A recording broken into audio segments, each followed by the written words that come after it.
This is breaking news, and what you are about to hear changes everything you thought you knew about American power on the world stage right now. Donald Trump tried to stand before the world as a conqueror, declaring Iran beaten, decimated, finished. But within hours, that entire performance cracked wide open because the very same president who claimed total victory then turned around and asked other countries to please help patrol the Strait of Hormuz. That is not the language of dominance. That is the language of a leader discovering in real time that chest pounding is not strategy. And if you want to stay ahead of stories like this before anyone else, hit that subscribe button right now because this situation is evolving by the hour and you need to be here when the next piece drops. Now, let me be very clear about why this matters to you personally. The Strait of Hormuz is not some abstract line on a map. It is the single most critical artery in the global economic machine. Oil, shipping, insurance rates, inflation, supply chains, airline costs, your gas bill, your grocery bill, all of it flows through that narrow passage. If that artery tightens, the pressure hits everywhere. So when the White House message swings from "we already won" to "everybody please help," that is not just a messaging problem. That is a credibility problem. And credibility is the hidden currency of global power. Here is what actually happened. Trump first suggested that many countries affected by any attempted closure of the strait would be sending warships alongside the United States to keep it open. Then his tone shifted dramatically. Countries receiving oil through the strait, he said, should take care of the passage, and the United States would help a lot. Read those two statements together, and the contradiction is glaring. He bragged first and outsourced second. He projected total dominance, then revealed dependence. He wanted the headline of victory without the burden of owning the aftermath. And in geopolitics, sequencing is everything. If you truly have the situation under control, you do not pivot from "we destroyed their capability" to "everyone else now needs to step up." That is not a smooth handoff. That is a public slip that tells adversaries there is more fragility in this system than the rhetoric admits. It tells allies the planning was thinner than advertised. And it tells markets that risk is rising faster than slogans can contain it. But this did not start with the Strait of Hormuz. It started with a pattern, months and months of attacking allies, slapping tariffs on partners, treating NATO like a protection racket, publicly belittling countries whose cooperation Washington still desperately depends on. Trump kept assuming the old machine would keep working simply because America is big enough to force it. That was the miscalculation. While Trump was performing outrage, other capitals were quietly studying their exposure. While he treated diplomacy like a television segment, governments across Europe and the Gulf were thinking about redundancy, defensive posture, energy security, and Plan B. When a superpower behaves like a volatile contractor instead of a stable anchor, everyone downstream starts sketching alternative blueprints. So when the Strait of Hormuz moved to the center of this story, Trump expected the old reflex. America calls, others line up. But power is not just about who has the biggest navy. It is about who still holds the deepest reservoir of trust. And on that front, Trump has been draining the tank himself. And when the call finally came during a live crisis, the response was devastating. Claims circulated that France would join a more assertive naval effort around the strait.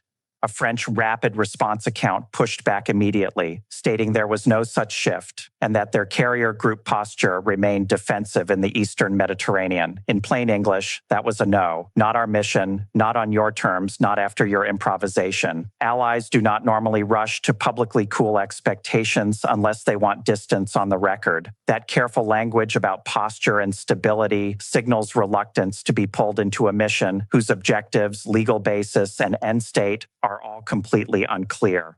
Trump has repeatedly treated Allied support as something he can insult one day and requisition the next, as though alliance management were a personal loyalty test rather than a long-term strategic asset.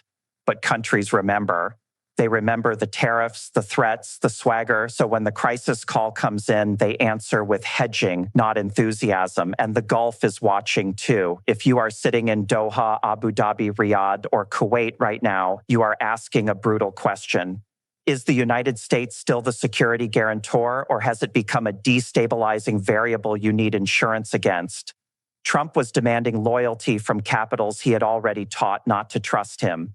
Then, as the narrative got messier, Trump turned on the media. He attacked major outlets, complained about misleading headlines, and framed the press itself as the problem rather than the contradictions in his own messaging. His allies used rhetoric about broadcasters and license renewals in ways many critics read as direct intimidation.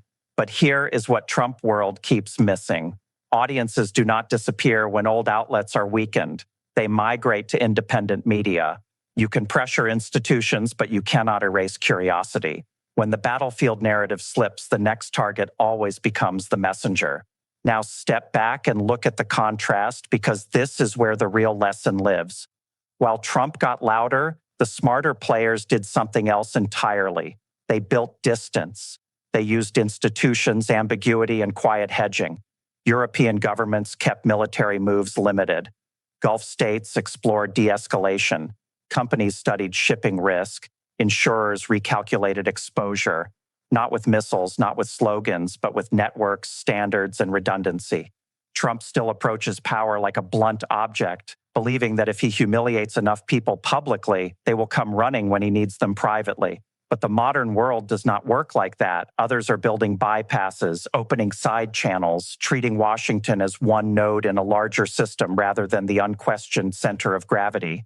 So, what does this mean for you if you live anywhere touched by energy prices? You are inside this story, whether you want to be or not. Shipping disruptions raise insurance premiums. Insurance feeds into freight costs. Freight moves through retail, manufacturing, agriculture, aviation, and household budgets. And once a company reroutes supply or shifts relationships because a partner looks unstable, it does not snap back when the news cycle cools. The contracts follow the new routes. The investment follows the new routes. The jobs follow the new routes. 3 scenarios sit on the table right now. First, a managed reset where back channels open, tensions cool, and markets exhale. But even then, partners have seen the fragility and they will not forget.